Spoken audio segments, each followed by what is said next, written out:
cette vidéo, on va continuer en fait à explorer ce qui touche à la création d'un serveur domotique do it yourself. Dans les épisodes précédents, on avait donc vu comment monter un serveur physique, mettre en place une couche de virtualisation avec Proxmox et ensuite installer le socle de base en fait pour avoir le minimum vital pour faire de la domotique, à savoir un serveur MQTT, donc Mosquito, et Zigbee to MQTT pour faire le lien finalement entre mes différents périphériques Zigbee, à savoir pour le moment mes sondes thermostatiques et des logiciels en fait qui utilisent plus le protocole MQTT en général pour communiquer. Ensuite on avait installé Homebridge aussi qui permettait l'interfaçage avec l'écosystème Apple quoi, et on a pu remonter du coup les différents contrôles et puis commandes de ces sondes thermostatiques du coup directement dans l'iPhone ou dans le Mac à travers l'application HomeKey. Maintenant on va explorer un autre aspect de la domotique qui pourrait être intéressant, c'est le monitoring en fait des différentes valeurs que nous retournent certains capteurs en fait qu'on peut installer dans notre domicile. Je pense notamment par exemple à la consommation électrique, la consommation de gaz, température qui peut faire à l'intérieur ou à l'extérieur aussi. Dans d'autres cas de figure, on va commencer avec ça, essayer de journaliser en fait les différentes températures qui sont présentes dans les pièces,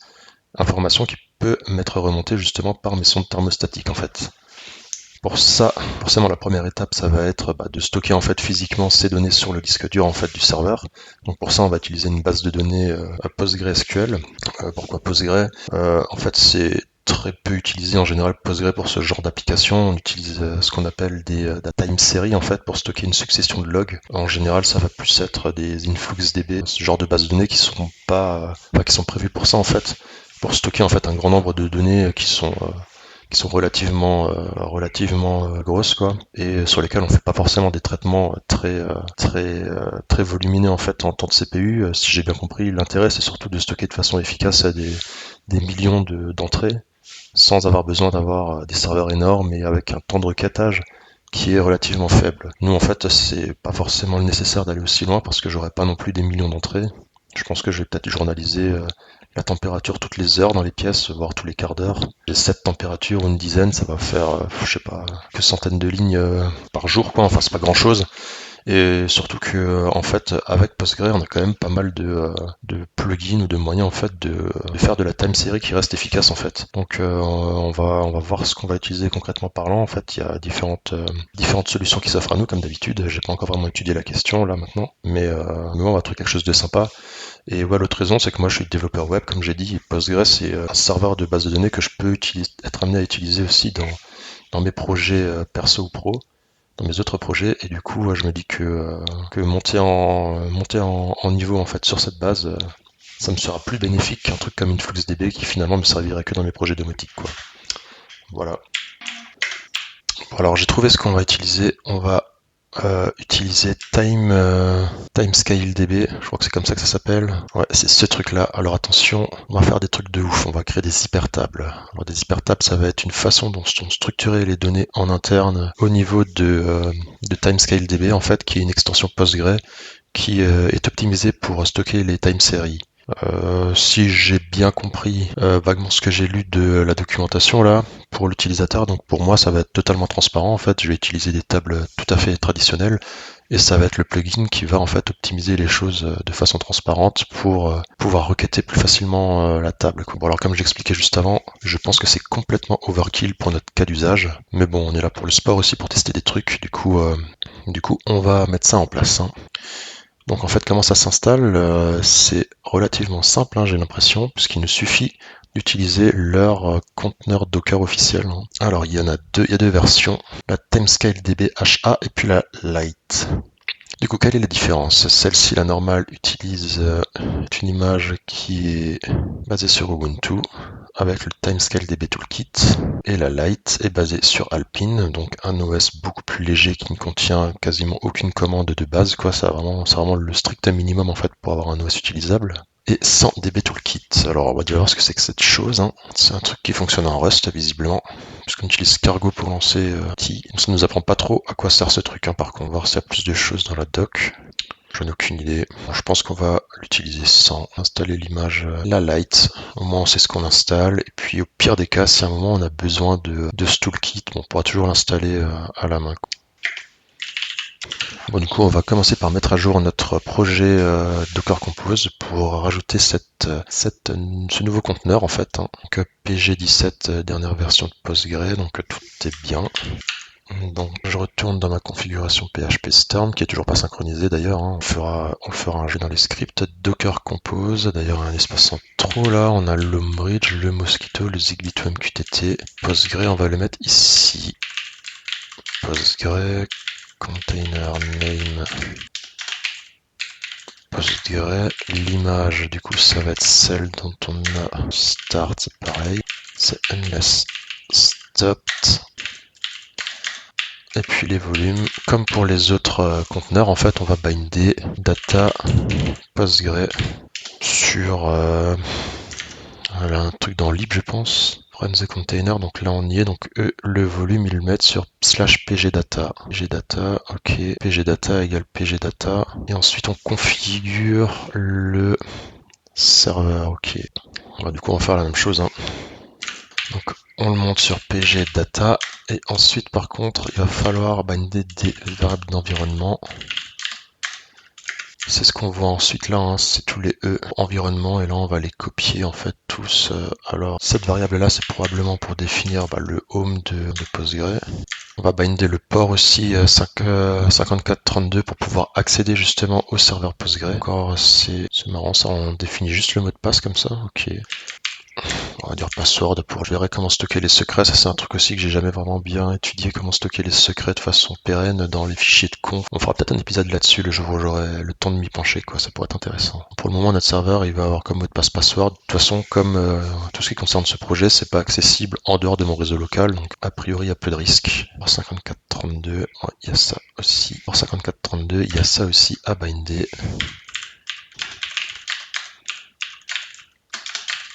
C'est pas comme ça, c'est comme ça. 5432, 5432, ok. S'il vous plaît. Voilà, on n'utilise pas UFW. Ok, donc par défaut, en fait, c'est ça. On crée une table qui s'appelle Postgre avec un utilisateur qui s'appelle Postgre. Et le mot de passe, c'est le mot de passe défini par Postgres Password. Donc je suppose que si on veut changer ces valeurs, c'est aussi faisable directement à travers des variables d'environnement. Et je vais les changer, moi ça me paraît pas ouf d'avoir ma base qui s'appelle Postgre parce que là c'est vrai que je l'ai créé dans le conteneur de Domotic, donc je pense pas utiliser cette base de données pour autre chose. Alors je vais peut-être la sortir du serveur de Domotic. Alors, le problème c'est que je sais pas trop tout ce que je vais faire en fait avec mon petit serveur maison. Si ça se trouve j'aurais besoin d'avoir des bases de données pour autre chose que la Domotic. Dans ce cas, je pense que ça serait pas une super bonne idée de stocker, d'avoir plusieurs serveurs Postgre qui tournent sur la même machine. Ça serait plus optimal d'avoir un seul serveur et plusieurs bases. Maintenant, bon, c'est pas le cas pour le moment, donc on va le laisser dans le serveur domotique. Par contre, je vais peut-être appeler la base de données domotique, comme le nom du serveur. On va imaginer que pour l'utilisateur c'est user, j'appelle domotique, database peut-être, domotique. On va voir de l'expérimentation. Moi ça m'a l'air bien. Ok.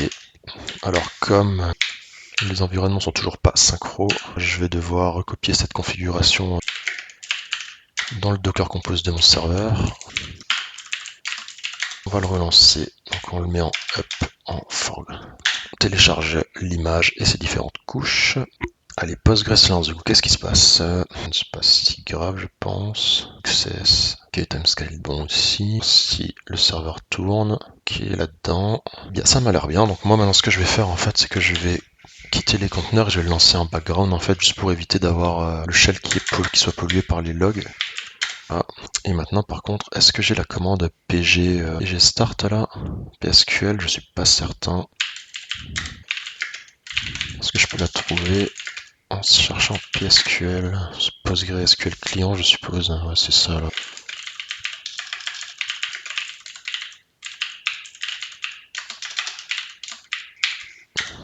Ok, maintenant du coup PSQL existe, ok donc PSQL, on va tenter de se connecter, donc l'utilisateur ça va être, ah oui mais c'est comme ça en fait, c'est bizarre, je comprends pas trop cette syntaxe.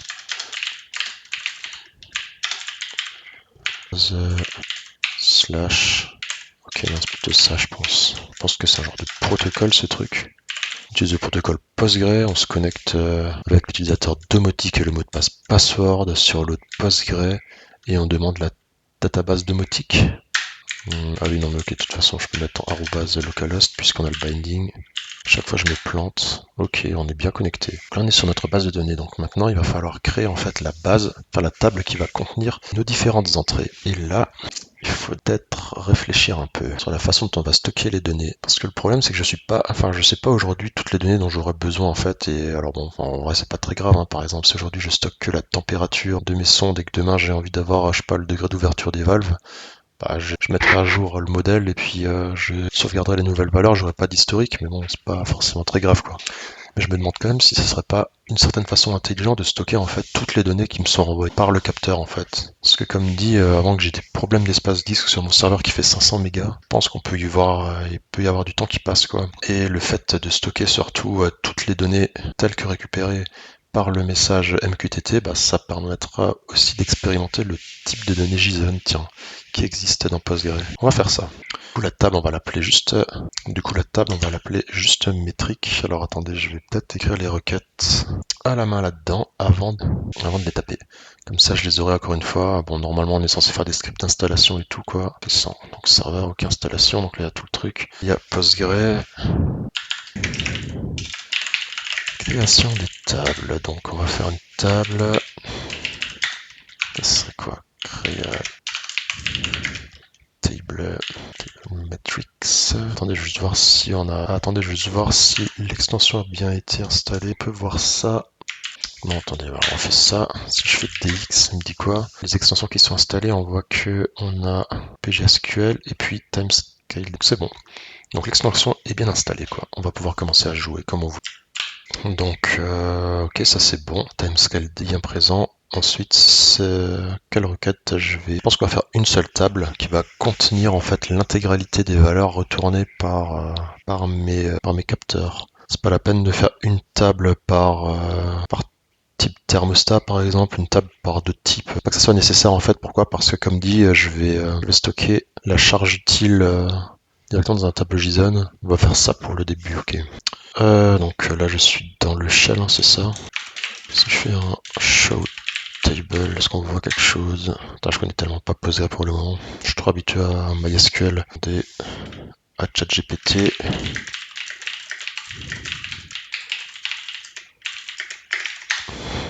Comment voir les tables déjà existantes dans une DB?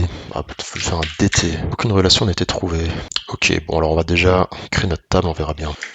Créer un table, comment on va l'appeler? Sensor Metrics. Avec un S, sans S.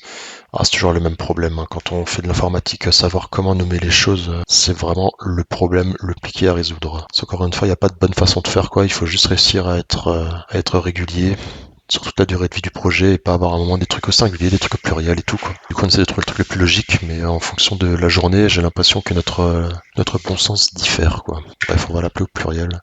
Et du coup, si je vais à la ligne, ok, ça reste ouvert.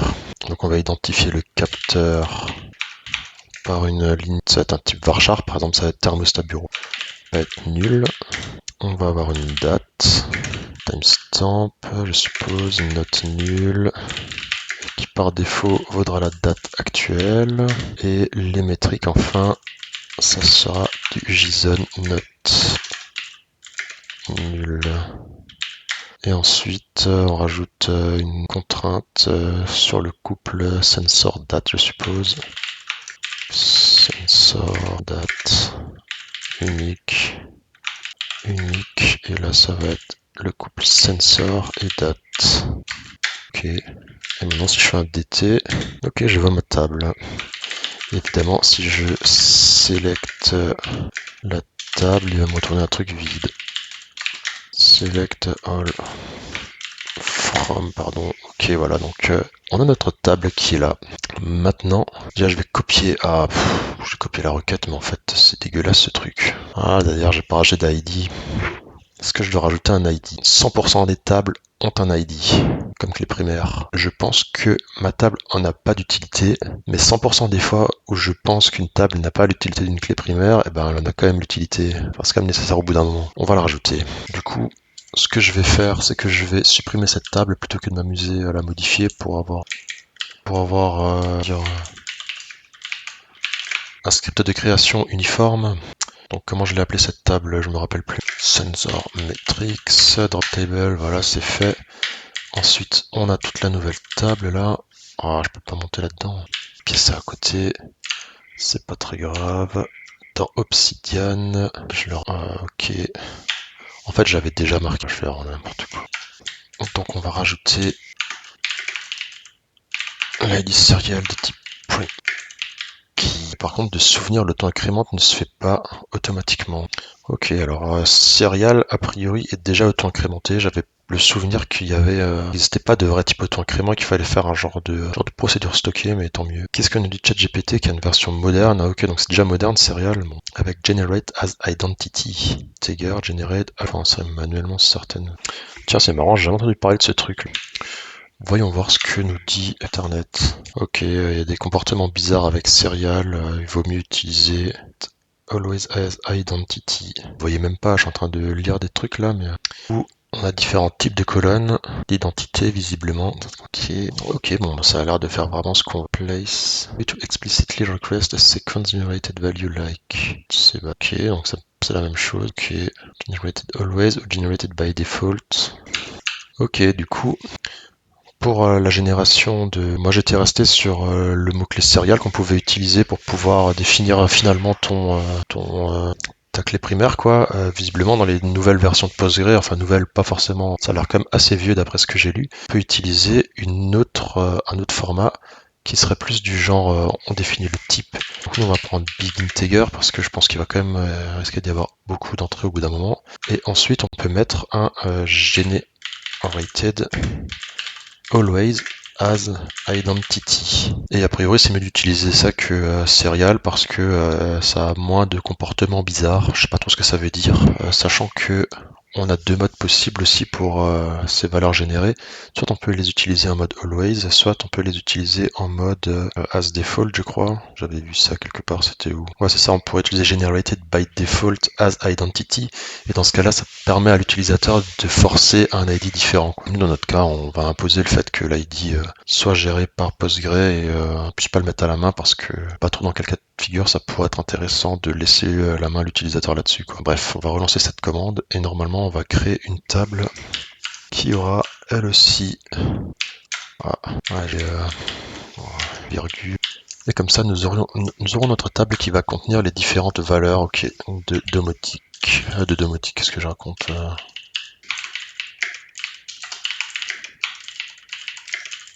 va quand même l'appeler sensor métrique.